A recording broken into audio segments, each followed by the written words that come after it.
बोलिए सदगुरु महाराज की जय। प्रथम नमो गुरुदेव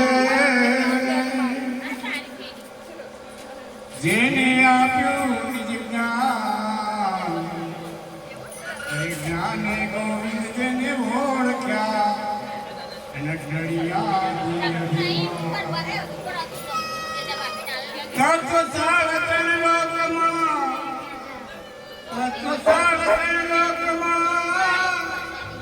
અને ગુરુ ગોવિંદ એ કરું યાદ અંત મધ એક છે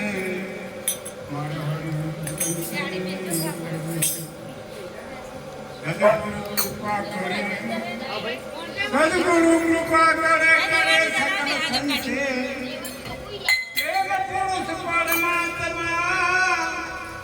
प्रेम पुरुष परमात्मा अड़तासो लाख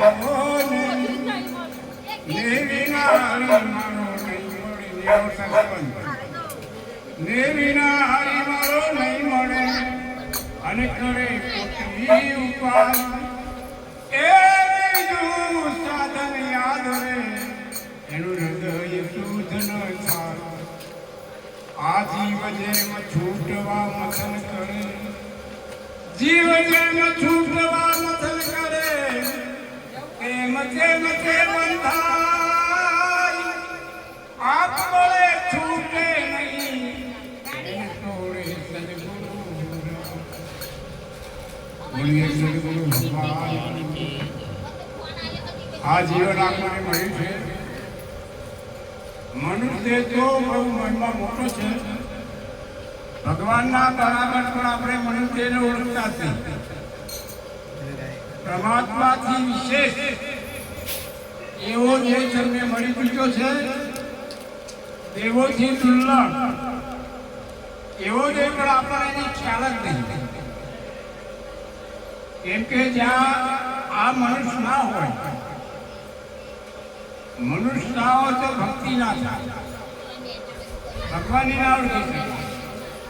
માતાજી ભગવાન મંદિરો બનાયા સત્સંગ જ્ઞાન સત્સંગ વાણી આ બધું મનુષ્યથી થયું છે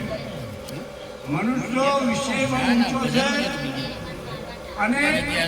એવાનો હેતુ એ છે વાણી તમે બનાવી શકો સત્સંગ કરી શકો પણ મેન પાયામાં એવું છે કબીર સાહેબ બોલે કે ઊંચા ઊંચી સેવા ઊંચે ઊંચા સેવા વાણી નહીં કો ચાલશે વાણી નહીં કો તો ચાલશે સત્સંગ નહીં કો ચાલે પણ સેવા શ્રેષ્ઠ છે સેવાની મેવા મળે નહીં જેને સેવા કરી એના નામના ડંકા વાગ્યા બાકી વાણી ગાવાથી કે સત્સંગ કરવાથી નહીં પરમાત્મા તમે કે નિરાકાર છે આકાર છે સાકાર આકાર સાકાર ને નિરાકાર આ બધી વાતો જાણી દેહ સદા દેહ વિના સાધન વિના સાધ્ય શું કરે સાધન વિનાનો સાધ્ય શું નિરાકારની વાતો લાવો છો પણ નિરાકાર ક્યાં રહેશે નિરાકારને જે પરમાત્મા હમણે કઈ બધા લોભી આત્માને સમજાવો હવે આત્મા લોભી છે અને એમાં પાછા દેવત પંડિતે બોલ્યા દેવત પંડિત આવું ના બોલે એનું અમિતા પ્રભાજીનો ચેલો દેવત પંડિત બોલ્યા એ કઈ આત્મા નહીં મનને સમજાવો મન સમજાવે છે મન છે ને આ બધું નાટક મનનું છે એટલે જ્યાં સુધી મન સમજાવે તે મોડે ચિંતા આપણે ચડીએ એટલે જ્યાં સુધી આપણે વાણી બોલો પહેલા તો આપણો પોતાનો વિવેક ન ભૂલવો શરીરની વાત નથી આ મહાપુરુષો સદગુરુને નહીં લગાવી સદગુરુની વાત પણ નિરાળી છે પણ આ બધા આપણે સદગુરુ કહેવાથી સદગુરુનું વર્તન ચાલે તેના અંદર પ્રકટ થયું અમારે ગોવિંદભાઈ જો કંઈ કે આપણા નાનું હોય તો પેલા મહારાજને અંબાળે છે અને ગોવિંદભાઈ મહારાજને જો એમના રૂમાટે ગોવિંદો મિલ્યા હોય તો કે કેવા જીવન મને ધન કીધું છે પણ જ્યાં સુધી વર્તનમાં ના લાવો ત્યાં સુધી ગુરુ છે માટે ગુરુ મહિમા ચાલતો ગુરુ થયા પછીનો વિવેક આવે પણ ત્યાં સુધી ત્યાં સુધી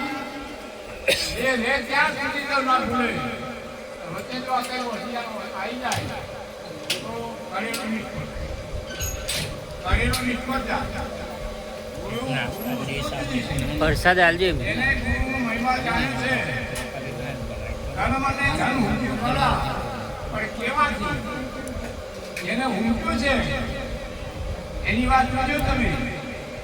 અને એ સેફથી લઈ રહ્યો છે. જ્યાં સુધી પોતાની ખબર નહીં પડે ત્યાં સુધી આ વાત સમજાવી છે.